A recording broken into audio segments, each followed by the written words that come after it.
할렐루야. 네, 반갑습니다. 오늘도 우리 하나님 기뻐하시는 예배의 자리로 나오신 우리 사랑하는 성도님들 주님의 이름으로 환영하고 축복합니다. 한 번 더 빠짐없이 모두가 하나님의 온전한 은혜를 누릴 수 있었으면 좋겠고요. 한 번 더 빠짐없이 모두가 하나님께서 부어주시는 풍성한 그러한 사랑과 하나님의 만져주심을 체험할 수 있는 그러한 은혜의 시간이 되기를 소원합니다. 오늘 우리가 창세기 13장 14절부터 18절까지의 말씀을 우리가 함께 읽었습니다. 오늘 본문의 말씀을 가지고 혼자 있을 때가 기회입니다 라는 제목으로 같이 말씀을 잠시 살펴보면서 하나님의 은혜를 나누고자 합니다. 사랑하는 여러분, 우리가 계속해서 주일 오전 시간에 아브라함의 우리 기사들을 살펴보고 있는 것처럼 지난주에 우리가 살펴보았던 본문의 말씀에 이어서 오늘 본문의 말씀을 보니 롯이 떠나가고 이제 아브라함이 홀로 남아있는 그러한 장면에서부터 오늘 본문의 말씀이 시작됩니다. 롯은 고향을 떠나올 때부터 동행을 했고요. 기근을 피해서 애굽으로 내려갈 때에도 함께 고생했던 그러한 조카였습니다. 자식도 없고 친척도 없는 지금 현재의 아브라함에게 있어서 롯은 분명 조카 이상의 가족이었을 것임을 우리가 쉽게 생각해 볼 수 있습니다. 그런 롯이 아무리 아브라함 자신이 먼저 선택하라라고 하는 선택권을 주었다고는 하지만 한순간의 주저함도 없이 자신을 떠나 소돔과 고모라 땅을 향하여 가버린 것이죠. 이 상황들을 우리가 놓고 우리가 쳐다볼 때는요, 아브라함의 섭섭함이라고 하는 것은요, 이루 말할 수 없었을 것이라 생각 들어집니다. 롯을 보내고 난 뒤 아브라함과 사라의 마음이 과연 어떠했을까요? 사랑하는 성도 여러분, 믿음의 삶을 사는 우리에게도 이와 같은 시련이 다가올 수가 있습니다. 아브라함의 입장에서는요, 굉장히 그의 마음이 공허함으로 이렇게 공허함이 다가왔을 수도 있겠죠. 그런데 우리가 신앙생활을 하다 보면요, 우리 또한 이런 시련들을 우리가 겪게 된다라고 하는 것입니다. 내가 하나님을 따라가기 시작하면서부터 주위 사람들이 나를 떠나게 되어 있습니다.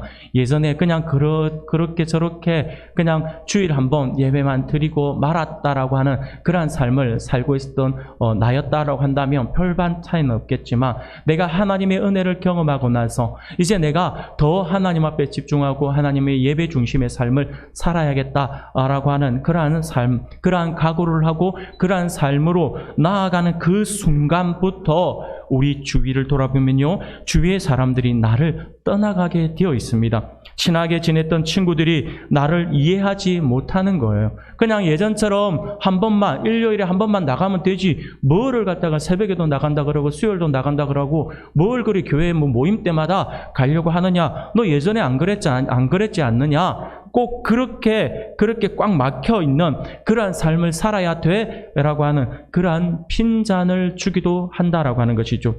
이전에는 같이 술도 마시고 만나면 세상 사는 이야기를 했는데, 이제는 교회 이야기, 하나님 이야기만 하니까 같이 다니는 것이 재미가 없다라고 하는 것이죠. 때로는 내가 옛날 친구들을 피하게 되기도 합니다. 내가 스스로가 피하게 되죠. 더 이상 같이 다닐 일도 없고 어쩌다 만나도 왠지 서먹서먹하고 마음이 답답해져요. 같이 있는 것이 기쁘지가 않고 오히려 불편하다라고 하는 것입니다.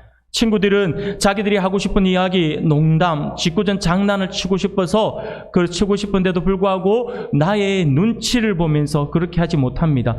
나 또한 마찬가지겠죠. 하나님께 받은 은혜가 있어요. 그 은혜가 너무 감사해요. 그래서 그 은혜 이야기를 나누고 싶어요. 친구들에게도 이야기를 해주고 싶고, 내가 기도 응답받아서 하나님 앞에 누렸던 그것들을 친구들에게 이야기를 해주고 싶고, 그렇게 여러 가지 은혜들을 나누고 싶어서 이야기를 하고 싶지만, 모임의 분위기를 싸하게 만들까봐 그 이야기를 차마 꺼내놓지 못합니다. 불편해지는 것이죠.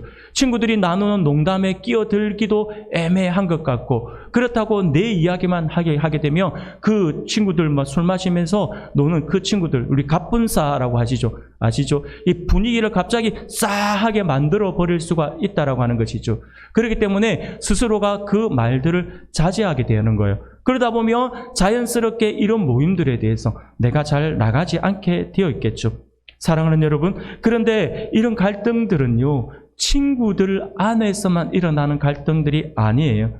우리 가족 안에서도 이런 갈등들이 일어날 수가 있습니다. 가족들이 나의 믿음을 이해하지 못하고 비난할 때도 있어요.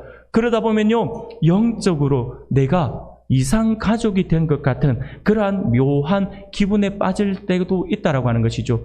내가 철저히 혼자인 것 같다라는 생각이 들 때도 있어요. 가족과 함께 있음에도 불구하고 이 대화의 내용들이 같지가 않으니까 내가 혼자 가족 안에 있으면서 같이 식사를 하면서도 나 혼자 있는 것 같은 그러한 느낌을 받을 수도 있다라고 하는 거예요. 특히나 믿지 않는 가족들이라고 한다면 더더욱 그렇겠죠. 그래서 영적 이상 가족이 된 듯한 그러한 느낌을 받는다라고 하는 것입니다. 교회 간다고 밥이 나오냐, 돈이 나오냐, 떡이 나오냐라고 하면서 핀잔을 주면서 정말 무시하고 그런 어떤 이야기들을 할 때면 어떻습니까? 마음이 정말 힘들어집니다.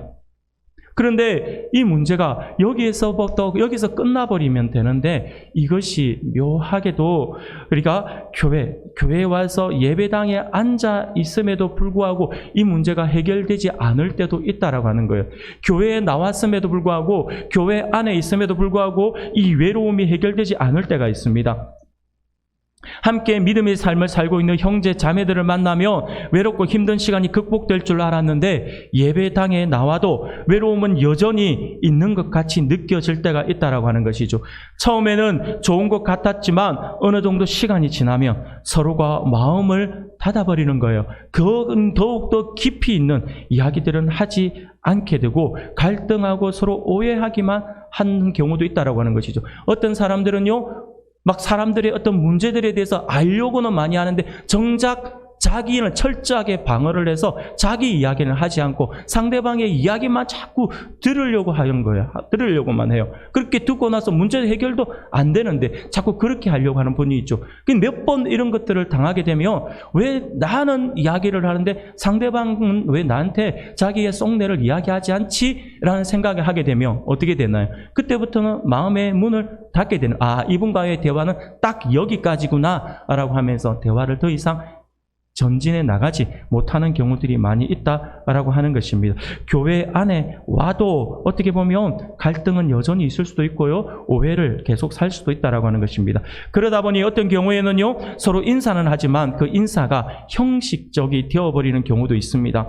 분명히 함께 기도하고 찬양하고 예배드리는 공동체이지만 그 공동체 안에서도 역시 나 혼자구나 라고 하는 그런 느낌을 받을 때가 있다라고 하는 것입니다. 사랑하는 여러분, 그렇게 가만히 돌아보면, 그런데 이 모든 상황들을 나중에 지나고 나서 아니면 그 내용들을 깊이 있게 돌아보면요, 철저하게 내가 혼자라고 하는 그 느낌을 받는 이 경우들을 가만 살펴보면요, 이것이 나의 잘못은 아닌 것 같아요.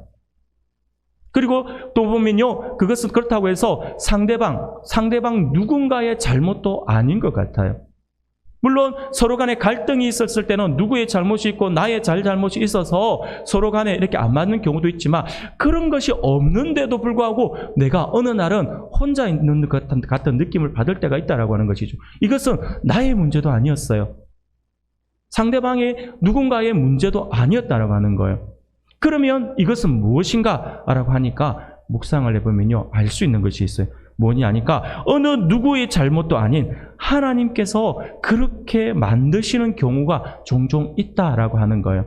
하나님께서 나를 혼자 있는 것처럼 느껴지게 만들 때가 있다라고 하는 겁니다. 사랑하는 성도 여러분, 우리 하나님께서는요, 이처럼 가끔 우리를 홀로 있게 하실 때가 있습니다. 그러면 하나님은 왜 우리를 홀로 있게 만드시는 걸까요? 왜 우리는 우리의 삶에 외로움과 공허감이라고 하는 것을 하나님께서 불어넣어 주시는 것일까요? 자식도 없고 친척도 없는 이 외로운 아브라함에게 유일한 핏줄이 이 조카 롯마저 떠나가게 하시는 그 이유, 이렇게 떠나가게 한 하나님의 그 섭리의 손길, 거기에는 어떤 의미가 있는 것일까요? 창세기 13장 오늘 본문 14절 말씀을 보니 롯이 아브라함을 떠난 후에 여호와께서 아브라함에게 이르시되 너는 눈을 들어 너 있는 곳에서 북쪽과 남쪽 그리고 동쪽과 서쪽을 바라보라 라고 말씀을 합니다. 롯이 떠난 후 홀로 남은 아브라함에게 하나님께서 찾아오셔서 지금 말씀을 하고 있다라고 하는 것이죠. 우리가 여기에서 주목해야 하는 것은 바로 롯이 떠난 외로움과 떠난 뒤 아브라함이 가지고 있는 외로움과 공허감, 그 가운데 있는 그 아브라함에게 하나님께서 직접 찾아오셔서 말씀을 하고 있다라고 하는 것이죠. 이 장면을 우리가 눈여겨보아야 합니다. 이 장면을 통해서 어떻게 보면 우리가 홀로 있는 시간들은요, 우리에게 외로움의 시간, 고독의 시간이 아닐 수 있다라고 하는 것이죠. 내가 외로움을 느끼고 고독의 시간이고 공허함을 느끼는 시간이다라고 느껴지지만 조금 더 깊이 있게 들어가 보면 그 시간들은 오히려 우리에게 외로움의 시간이 아니라 하나님의 세미한 음성을 듣는 축복의 시간이 될 수 있다라고 하는 것이죠. 그것을 우리가 기억해야 합니다. 하나님께서 나를 홀로 있게 만드신 그때가 바로 그 시간이에요. 하나님께서 무엇인가를 나에게 말씀하고 싶어 하시는구나 라고 하는 것으로 우리가 기억해야 합니다. 사랑하는 여러분, 혹시 지금 내가 홀로 된 듯한 기분이 드는 그러한 상황 속에 있는 분이 계십니까? 교회에서, 학교에서, 아니면 직장에서, 가정에서 나와 영적으로 교제를 나눌 리가 없어서 외로움에 혹시 눈물이 나려고 하는 사람들이 있지 않습니까? 그렇다면 그 시간은 오히려 우리에게 기회가 되는 시간이다라고 하는 것을 기억할 수 있기를 바랍니다. 왜냐하면요, 나에게 말씀하시는 하나님의 음성에 귀를 기울일 수 있는 시간이기 때문입니다. 하나님께서 만들어 놓은 시간이라고 한다면 하나님의 뜻이 있겠죠. 그 뜻을 우리에게 들려주실 수 있는 시간이기 때문에 오히려 그 시간은 우리에게 기회가 되는 시간이라고 말씀을 드릴 수가 있다라고 하는 것이죠. 사랑하는 여러분, 하나님께서 우리를 홀로 있게 하신 이유가 있습니다. 그 이유가 무엇일까요? 오늘 이 시간에는요, 그 이유에 대해서 우리가 함께 살펴보면서 오늘 우리에게 주어진 우리가 만나게 되는 그런 홀로 있게 되는 듯한 느낌, 홀로 있는 듯한 그 시간들을 하나님께서 왜 나에게 허락하셨는지를 우리가 한번 돌아보면서 그 시간을 오히려 기회로 삼아서 하나님의 은혜의 시간으로 만들어 나간 우리 성도님들이 되시기를 소원합니다.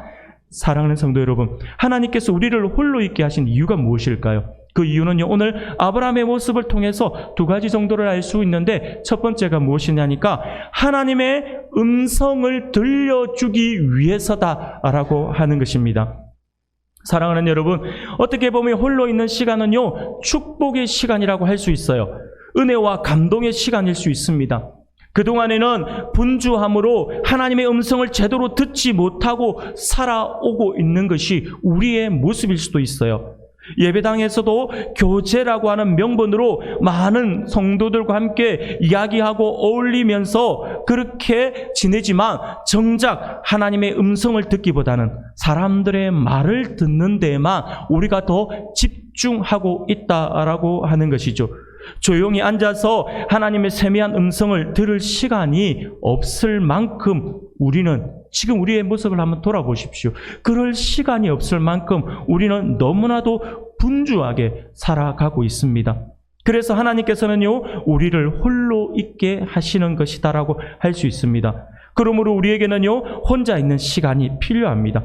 홀로 된 외로움 가운데에서 나에게 말씀하시는 하나님의 음성을 들을 수 있어야 되고요. 그때 우리에게 다가오시는 하나님을 만날 수 있어야 합니다. 그렇게 할 때 우리의 믿음이라고 하는 것은요, 더욱 성숙해지게 되어 있습니다. 그런데 가끔 우리 주변을 우리가 한번 살펴보면요, 우리의 주변에 있는 수많은 사람들을 보면 혼자 있는 시간을 견디지 못하는 사람들도 너무 많이 있습니다. 주위에 사람들이 없으면 불안해하면서 어찌할 줄 몰라서 그냥 가만히 있지를 못해요. 그러다 보니까 자기 휴대폰을 끄집어내어서, 어떤 사람은요, 끄집어내어서 그냥 가나다 순에 있는 자기의 저장되어 있는 사람 아무나 그냥 눌러요. 그냥 눌러서 그냥 통화를 시도하는 거예요. 그렇게 하다가 통화가 되면 그냥 이유 없는 거죠. 그냥 목소리 듣고 싶어서 전화했다. 그 말은 그렇게 이야기를 하는 거예요. 그냥 내가 지금 외롭다, 할 일 없다, 지금 내가 너무 심심하다, 이 이야기를 하고 싶은 거죠. 그렇게 해서 계속해서 대화를 신청하려고 해서 하루 종일 전화기만 붙들고 있는 사람들이 있습니다. 요즘 시대는요, 전화기가 워낙에, 그쵸, 많이 발달되어 있어서 이게 컴퓨터 역할을 하니까 하루 종일 이거 가지고 게임에 빠져 있는 사람들도 많이 있기도 하죠. 또 어떤 사람들은요, 자신을 떠날, 어떤 사람들이 자신을 떠날 때마다 그 외로움을 달래기 위해서 어떤 사람은요, 혼자 있는 것이 너무너무나도 그게 공허하니까 이 공허함들을 채우기 위해서 이 공허함이 자기의 허기짐으로 다가온대요. 그러다 보니까 마구마구 먹는 사람들이 있어요. 혼자 있는 걸 못 견디니 계속해서 주문을 해서 계속해서 먹는 거죠. 결국 남는 건 뭡니까? 살밖에 없어요. 그냥 혼자 이렇게 불어나가게 되는 것이겠죠. 이렇게 해서 이렇게 먹어대는 사람들도 있고요. 또 어떤 사람들은요, 이불을 뒤집어 쓰고 그렇게 계속해서 잠을 자는 사람들도 있습니다. 어떤 사람들은 그냥 귀에 이어폰이나 이 헤드폰을 끼고 음악을 크게 켜놓고 음악에 몰입하는 사람들도 있겠죠. 여러 가지 모습으로 이 자기의 공허함들을 그렇게 해소해 나가려고 사람들이 노력합니다. 사랑하는 성도 여러분, 우리의 모습은 어떻습니까? 우리는 혼자라는 외로움에 서로 눈물을 뚝뚝 눈물이 날 것 같은 그때에 우리는 휴대폰을 들어서는 안 됩니다. TV를 틀어서는 안 됩니다. 음악에 빠져서도 안 돼요. 하나님의 사람들은요, 하나님께서 홀로 있게 하신 때에는 사람을 찾지 말고 하나님을 찾아야겠죠. 하나님을 묵상하는 시간을 가져야 합니다. 하나님의 음성을 들어야 합니다. 하나님께서 지금 말씀하시고자 하시는 그 말씀, 지금 우리에게 들려주고 싶어서 우리를 홀로 있게 하셨다라고 하는 사실들을 우리가 기억하셔서 하나님의 그 음성에 귀를 기울여야 합니다. 하나님께서 나를 혼자 있게 한 이유가 바로 거기에 있습니다. 가만히 생각해보면 우리는 너무도 많은 소리를 듣고 있지 않습니까? 듣고 싶지 않아도 우리의 귀가 열려있기 때문에 늘 들을 수밖에 없어요. 문득 말씀을 준비하다가 이런 생각이 들었습니다. 예전에 어떤 분이 우리의 귀가 두 개이고 입이 하나인 것은 듣는 것은 많이 하고 말하는 것은 적게 하라라고 하는 뜻이다 라고 그렇게 이야기한 것을 들었던 기억이 납니다. 그런데 저는요, 말씀을 준비하면서 조금 비슷한 내용인데 조금 다른 각도에서 이렇게 한번 생각이 들어졌어요.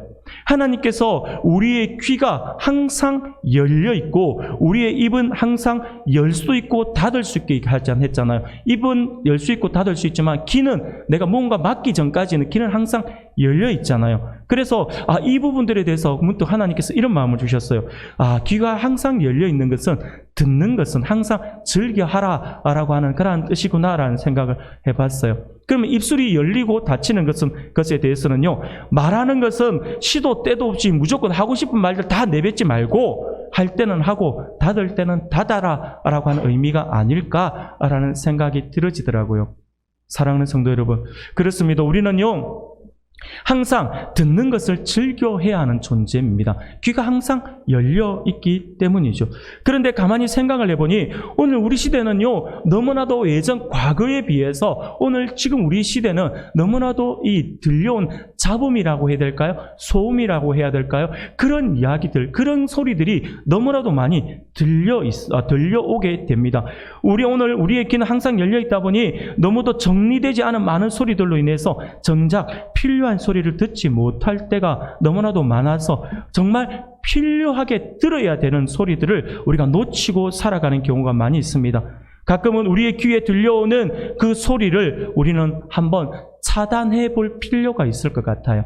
그런 여러 가지 소리들을 일단 차단해보는 그런 시간들을 한번 가져보는 것도 좋지 않을까라는 생각이 들어졌습니다.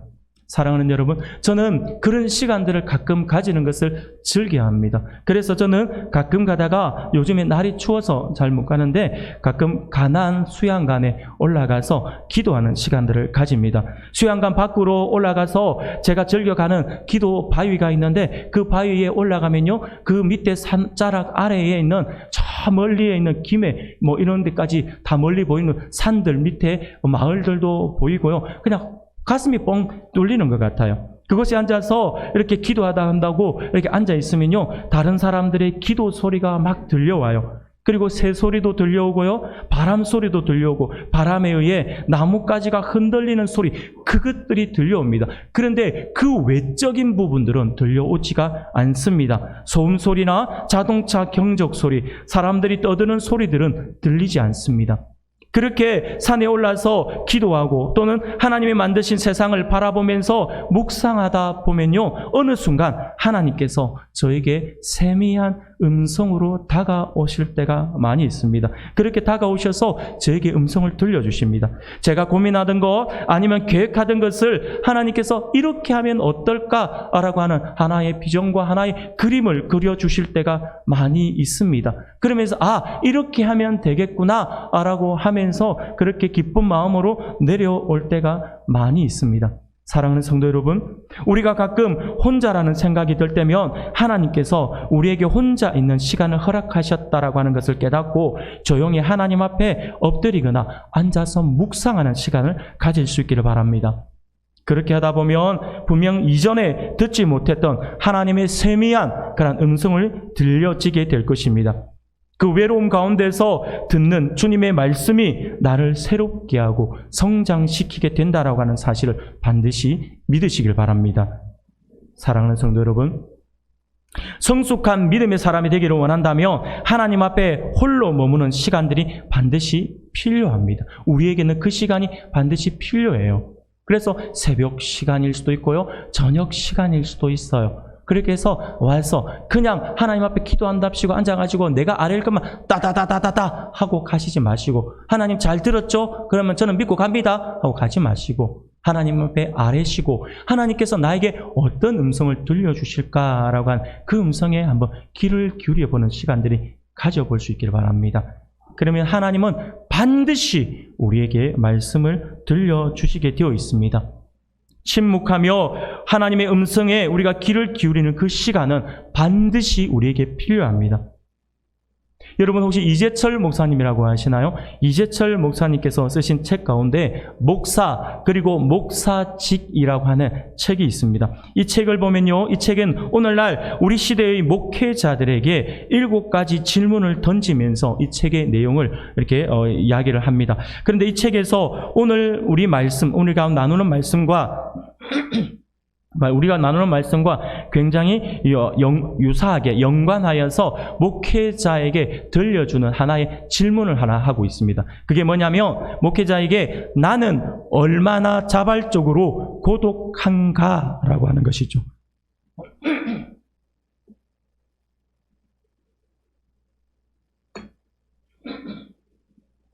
네, 죄송합니다. 나는 얼마나 자발적으로 고독한가라고 하는 질문을 던집니다. 이 질문은요, 목회자들에게만 던지는 질문이라고는 볼 수 없습니다. 우리 모든 성도들에게도 던지는 질문이라고 할 수가 있어요. 그러면서 목사님은요, 이렇게 책의 내용 안에 이런 이야기를 해요.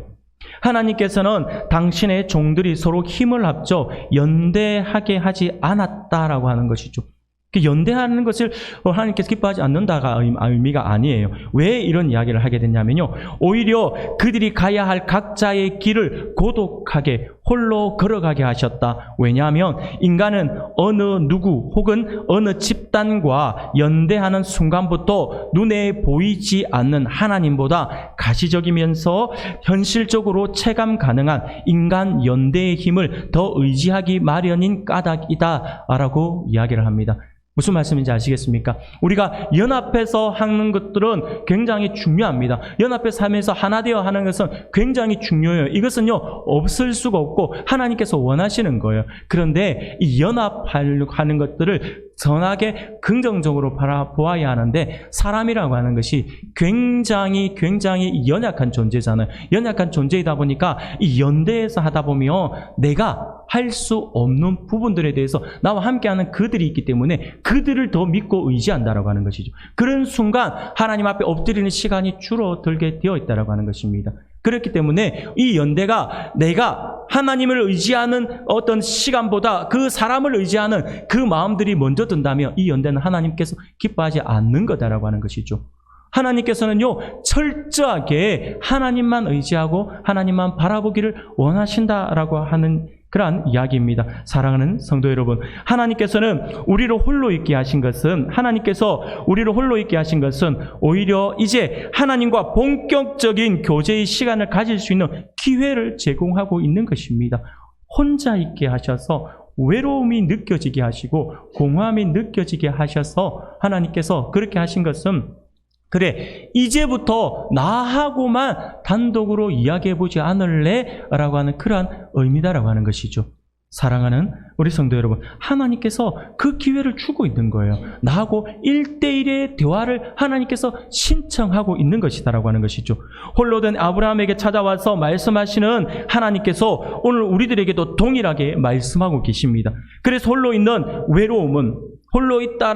그러한 외로움은 하나님께서 주시는 영적인 복의 시간이 될 수 있다라고 하는 사실을 믿으시길 바랍니다. 그러므로 홀로 있는 시간을 우리가 두려워해서는 안 될 것입니다. 오히려 그 시간은 우리에게 기회이다라고 하는 사실을 기억하셔서 철저하게 내가 혼자 있다라고 하는 느낌을 받을 때는 하나님 앞에 더욱더 나아와서 엎드릴 수 있는 우리 성도님들이 되시기를 소원합니다. 두 번째로 하나님께서 아브라함을 혼자 있게 하신 뜻이 있어요. 그것은 뭐냐면 더 큰 비전을 주시기 위해서입니다. 하나님께서 말씀을 들려주시는 이유도 바로 그 이유겠죠. 하나님께서 이유 없이 그냥 대화하자라고 하시는 것은 아니겠죠. 하나님께서요, 대화를 신청하는 것임과 동시에 우리에게 더 큰 비전을 주시기 위해서입니다. 16절, 17절 말씀을 보니 이렇게 말씀을 합니다. 우리가 16절, 17절 같이 한번 읽어보겠습니다. 같이 읽겠습니다. 내가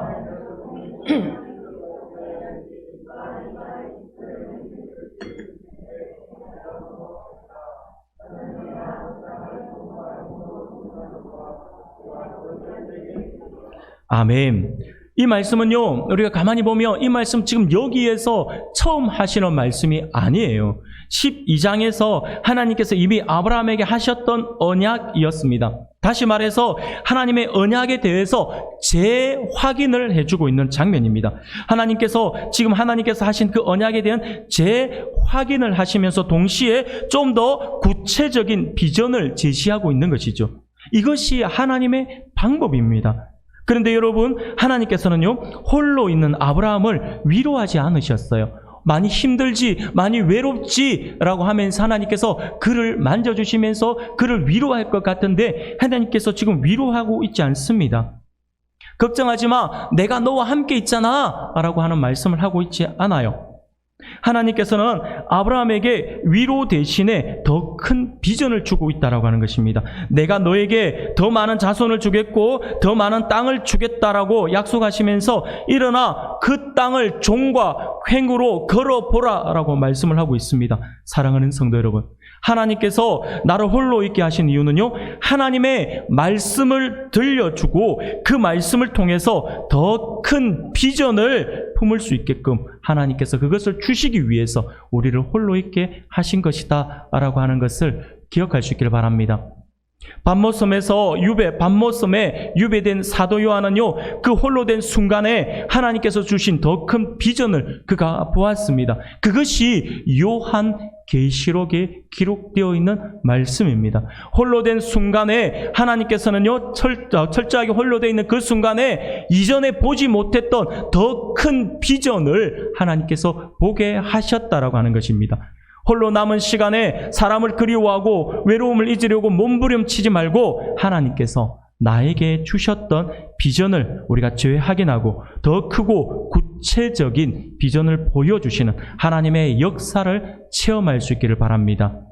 여러분, 다산 정약용 선생을 아시죠? 다산 정약용 선생이 썼던 목민심서라고 하는 책 한번 들어보셨을 것입니다. 이 목민심서는요, 정치 지도자들이 어떻게 백성을 섬겨야 하는지를 배울 수 있는 아주 귀한 책이라고 할 수가 있습니다. 그래서요, 이 책이 더욱더 많이 유명해진 것은요, 물론 그 책의 내용도 내용이겠지만 베트남의 아주 유명한 지도자였던 호치민이라고 하는 사람이 있었죠. 이 호치민이 늘 들고 다니면서 읽었던 책이 바로 이 목민심서라고 합니다. 그래서 이 책이 더 많은 사람들에게 또 유명해졌다라고 할 수도 있을 것 같습니다. 그런데 여러분, 이 목민심서를 이 정약용 선생이 언제 썼는지 아십니까?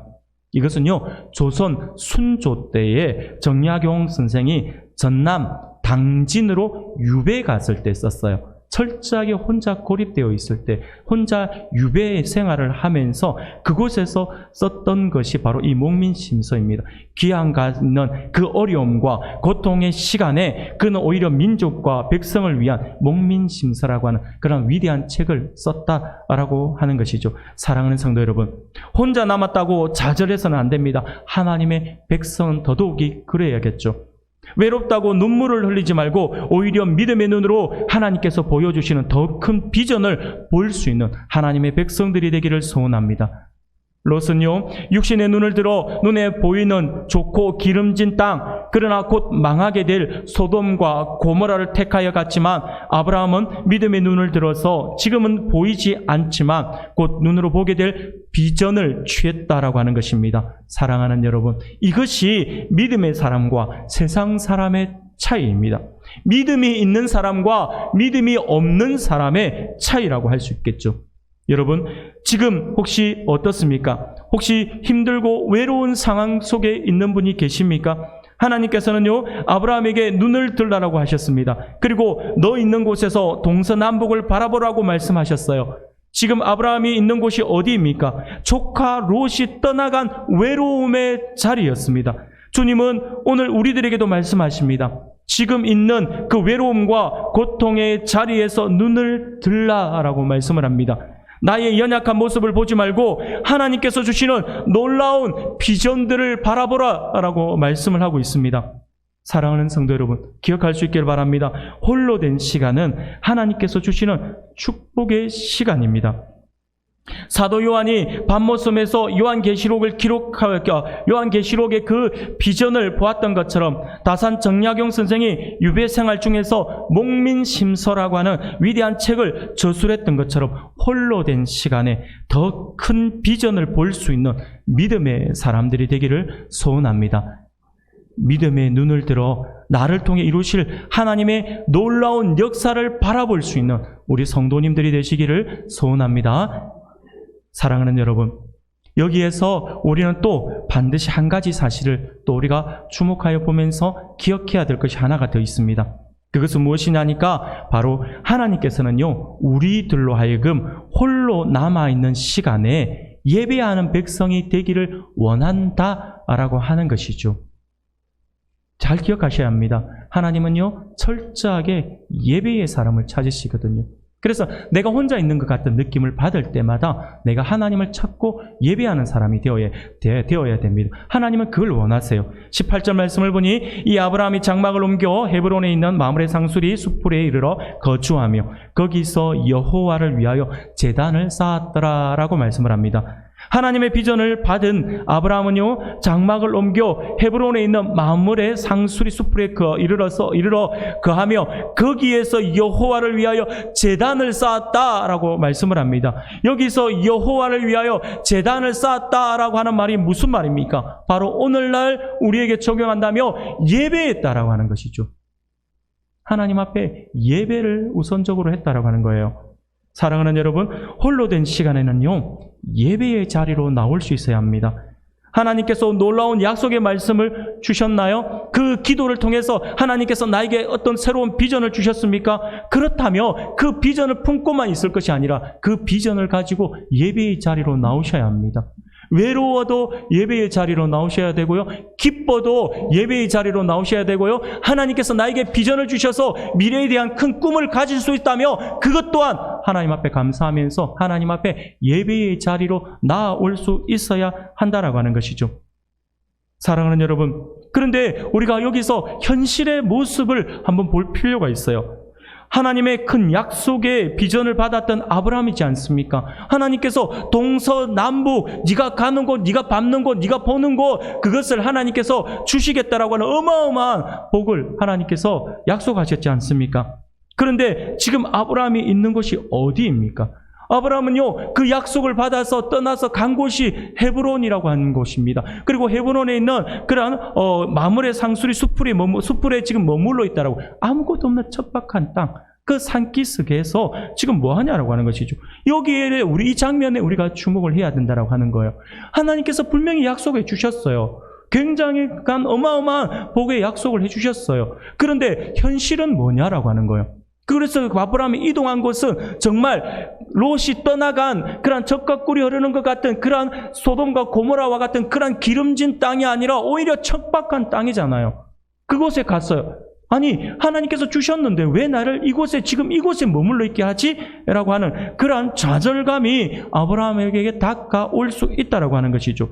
롯은 눈에 보이는 소돔과 고모라 땅으로 갔는데 동서남북을 바라보라, 이 온 땅을 너에게 주겠다라고 하셨던 그 하나님의 약속을 받은 아브라함이지 않습니까? 그런데 아직 눈에 보이는 것은 아무것도 없어요. 척박함 그대로입니다. 그냥 마물의 상수리 숲을 그냥 거기에 여전히 그 자리에 머물러 있다라고 하는 것이죠. 그런데 여기에서 보인 아브라함의 모습을 우리가 한번 주목해야 한다라고 하는 거예요. 바로 그 순간에 아브라함이 한 일이 뭐냐라고 하는 것이죠. 바로 그곳에서 그 척박하고 아무것도 보이지 아니한 그 길에서 뭐 했냐 하니까 예배했다라고 하는 것. 하나님께 제단을 쌓았다라고 하는 것이죠. 주님의 축복의 약속을 받았음에도 불구하고 내 삶에 그리고 내 눈에 보이는 변화가 전혀 없어요. 달라진 것이 하나도 없다라고 하는 것이죠. 그러면 많은 사람들이 거기에 대해서 낙심할 수가 있겠죠. 그런데 그때 낙심하지 말고 그 약속이 이루어질 것을 믿고 여호와를 위하여 단을 쌓는 믿음의 백성이 되어야 한다라고 하는 것이죠. 하나님의 약속은 반드시 이루어진다라고 하는 사실을 믿고 하나님 앞에 예배할 수 있는 하나님의 백성들이 되어야 한다라고 하는 것입니다. 예배는 하나님의 중심의 삶으로 돌아오겠다라고 하는 그러한 결정과도 같다라고 할 수 있습니다. 믿음의 사람은 예배의 자리를 떠나지 않습니다. 어떤 사람은 교회에 와도 외롭고 이야기할 사람이 없다라고 해서 예배를 포기하는 경우들이 간혹 있던데 그 어떤 순간에도 우리가 포기하지 말아야 할 것은 바로 예배입니다. 하나님의 백성들은요, 예배를 포기하는 그 순간 그의 영이 죽는다라고 하는 사실을 기억하셔야 합니다. 하나님의 백성들이 살아있으면요, 예배하는 자리에 있을 때에 그것을 느낄 수가 있습니다. 그런데 이 예배가 주일 한 번 드리는 예배로 끝나서는 안 됩니다. 새벽에도 하나님 앞에 나올 수 있어야 되고요, 수요일도 우리 하나님 앞에 나올 수 있어야 되고요, 함께 모여지는 그 자리, 그리고 그 외적으로 내가 혼자 있을 때에도요, 하나님 앞에 나와서 엎드릴 수 있는 하나님의 백성들이 되어야 할 것입니다. 사랑하는 여러분, 외롭고 힘들수록 하나님의 전에 나와서 예배해야 합니다. 그때 하나님을 더 깊이 만나게 될 것입니다. 예배의 자리를 떠나면요, 결코 우리 안에 회복이라고 하는 것을 우리가 경험할 수가 없습니다. 여러분, 하나님께서 우리에게 꿈을 주셨나요? 비전을 주셨나요? 그래서 미래에 대한 꿈이 있고 그리고 미래에 대한 소망이 있는 사람들이 있습니까? 그렇다면 그것으로 인해서 아멘, 그렇게 될 줄 믿습니다 하고 끝내버려서는 안 됩니다. 그것을 아멘이라고 하나님 앞에 그렇게 아멘이라고 우리가 외쳤다라고 한다면 예배의 자리로 나올 수 있어야 합니다. 예배가 더욱더 중심이 되어야 됩니다. 그것을 예배의 자리를 지키면서 그 일, 하나님께서 나에게 주신 그 비전들을 이루실 하나님을 경험하는 그러한 은혜가 우리 안에 있어야 한다라고 하는 것이죠. 홀로 된 아브라함은요, 예배의 자리를 떠나지 않았습니다. 그 외로움의 순간에 더 큰 비전을 보여주시는 하나님을 만나기를 간절히 바랬다라고 하는 사실을 우리가 분명히 기억할 수 있길 바랍니다. 사랑하는 성도 여러분, 오늘 하나님께서 우리에게 주시는 말씀을 기억할 수 있기를 바랍니다. 혼자 있을 때가 우리에게 기회입니다. 그때에 다른 곳으로 우리가 눈을 돌리지 말고 늘 예배의 자리를 지키면서 놀랍게 역사하시는 하나님을 경험하는 믿음의 백성들이 되기를 소원합니다. 뿐만 아니라 하나님의 큰 비전을 품고 그것을 이루어 주실 하나님을 소망하며 앞으로 더욱더 앞으로 나아갈 수 있는 우리 모든 성도님들이 되시기를 주님의 이름으로 축원합니다.